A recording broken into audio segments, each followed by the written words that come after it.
All right, welcome back, everyone. We've got something pretty different on the docket for today. Yeah, this one's going to be interesting. We're diving into the book of Jeremiah. But, not in the usual way. We're leaving this strictly religious stuff aside for this one. We're taking a look at Jeremiah from a secular angle. Yeah, you guys wanted us to dig into the history surrounding Jeremiah. The, moral questions that come up when you read his story. And, oh yeah, we're going to tackle some skepticism about those famous prophecies. A lot to cover. Absolutely. Buckle up. For those who need a quick recap, Jeremiah was living in the 6th century BCE, Kingdom of Judah at the time. and things weren't looking so hot for them. No, not at all. They were in a pretty tough spot. And bam, right in the middle of all this, Jeremiah gets this super dramatic call from God. Talk about a life-changing moment, right? God basically tells him, "You're our prophet now." No pressure or anything. And Jeremiah's first reaction, completely understandable, is basically, wait, hold on, I'm just a kid. I think we'd all have the same reaction, wouldn't we? Yeah, because being a prophet's a pretty big deal. For sure, especially back then. But no dice. God's made his choice. So Jeremiah's in, whether he likes it or not. From there on, he delivers a whole bunch of prophecies and messages to the people of Judah.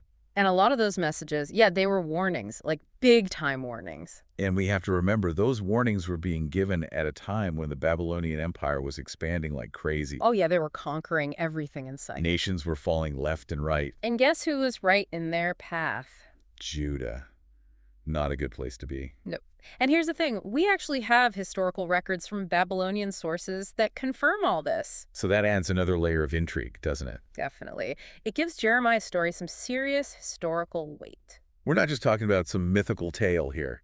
This stuff really went down. All right, so we've got Jeremiah, this reluctant prophet, Surrounded by historical turmoil. and he's basically shouting from the rooftops, "Repent, change your ways, or the Babylonians are going to crush us." Pretty heavy stuff. Yeah, and this is where things get even more interesting when we start looking at it from a more skeptical point of view. You see, not all of Jeremiah's prophecies actually came true. Oh, really? Yeah, for instance, he prophesied that Egypt would be conquered by Babylon. Didn't happen. Huh. He also predicted that Jehoiakim, the king of Judah at the time, would die a horrible death. Also didn't happen. Wow, okay. So what's going on here? Well, the fall of Jerusalem to the Babylonians did occur, like he predicted, Right. but these other prophecies, they just didn't pan out. And from a secular perspective, that raises some big questions. Yeah, I can see how that would be a problem. Especially for those who believe in the idea of a perfect, all-knowing God. Or the idea that the Bible is without error. Right. The concept of biblical inerrancy. Some people hold that belief very strongly. But then you have these prophecies that just flat out didn't happen. It's a tough thing to reconcile. It really is. Yeah, And it makes you wonder how we're supposed to interpret these religious texts. exactly. Are we meant to take everything literally? Or is there room for, human interpretation? Could there be mistakes? Even errors that crept in over time? These are questions that scholars have been debating for centuries, haven't they? Oh, yeah. It's a whole field of study. Hmm. Biblical criticism. And then there's the content of some of Jeremiah's prophecies. Some of it is pretty tough to stomach, even today. Definitely. Some of the stuff he says about God inflicting suffering and calamity as punishment, it's ethically troubling. To think about it through our modern lens of morality, Yeah. the idea that entire populations could be punished for the actions of a few, Collective punishment. it just doesn't sit right with our current understanding of justice. Not at all. It goes against our ideas of fairness and accountability. It really makes you think about the concept of divine justice. Is it really just to punish everyone for the actions of a few? It's a complex question with no easy answers. Absolutely. And it forces us to confront the fact that ideas about justice have evolved over time. What might have seemed fair and just centuries ago. Might seem completely unacceptable to us now. It's a good reminder that we're always growing and changing as a society. Definitely. Now, let's not forget about the whole false prophets thing. Oh, right. So we have Jeremiah preaching doom and gloom. Warning everyone about the impending Babylonian invasion. And then you have these other prophets saying, nah, everything's fine, chill out. Talk about mixed messages. Imagine how confusing that must have been for the people of Judah. Who are you supposed to believe? It really highlights the human element of belief. And how hard it can be to discern the truth. Think about it. We face similar challenges today. All the time.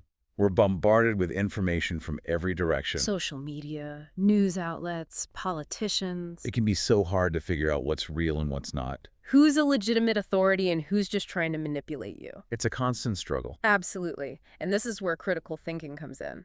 Yeah, you can't just blindly accept everything you're told. You have to question your sources, consider different perspectives. Whether you're reading a religious text or scrolling through your social media feed. Exactly. Don't just take things at face value.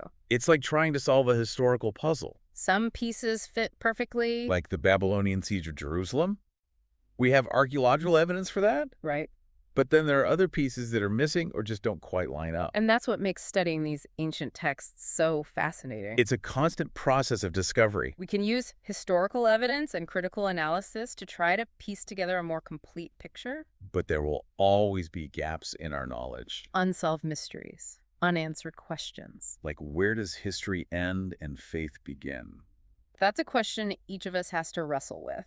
So, after looking at Jeremiah through this secular lens, what are your final thoughts? Well, even if we don't take every word of the book of Jeremiah literally, I think there's still a lot we can learn from it. It gives us a window into the beliefs and practices of people who lived thousands of years ago. A glimpse into their world. Exactly. It also prompts us to think critically about things like prophecy, morality, and the search for truth. Themes that are still relevant today. Absolutely. Human nature hasn't changed that much. Makes you wonder, who are the modern-day Jeremiahs out there? The voices challenging the status quo. Are their warnings worth heeding? Or are they just noise? That's something for all of us to ponder. Definitely food for thought.